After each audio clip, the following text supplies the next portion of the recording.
pa si Andre eh. Pero si Nico, nag-text back na siya. Ang sabi, pababa na raw po siya ng Baguio. Look, just keep on trying to call Andre hanggang mag-low bat ka, hanggang maubusan ka ng load. Wala akong pakialam basta't matawagan mo siya.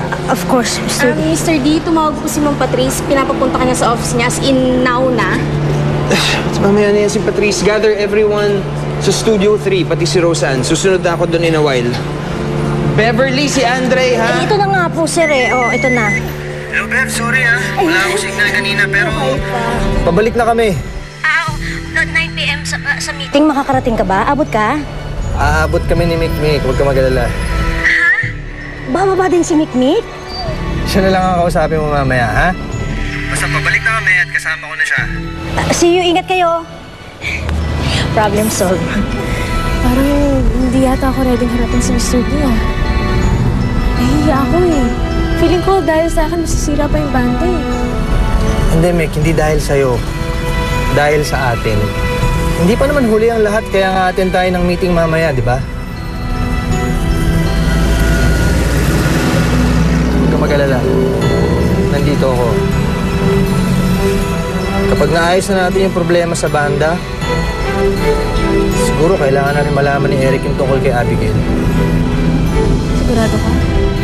Ama siya at kapatid lang ako. Kailangan malaman ni Eric yung totoo. Isa pa, mas mapapadali pag dalawa kami naghahanap sa kanya, di ba? Sana talaga, no, mahanap na yung nanay niya. Kaya nagbenta nun yung tatay. Nakausap ko na yung kakilala kong private investigator. Babalitaan daw niya tayo. Tapos siya nang bahalang gumawa ng paraan.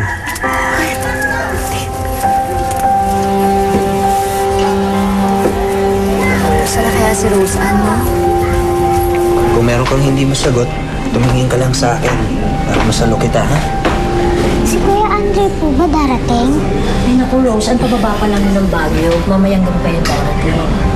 Mabuti naman, marami pa kami kailangan pag-usapan. Halika na. Barbie's inconsolable dahil sa nangyari sa mami niya.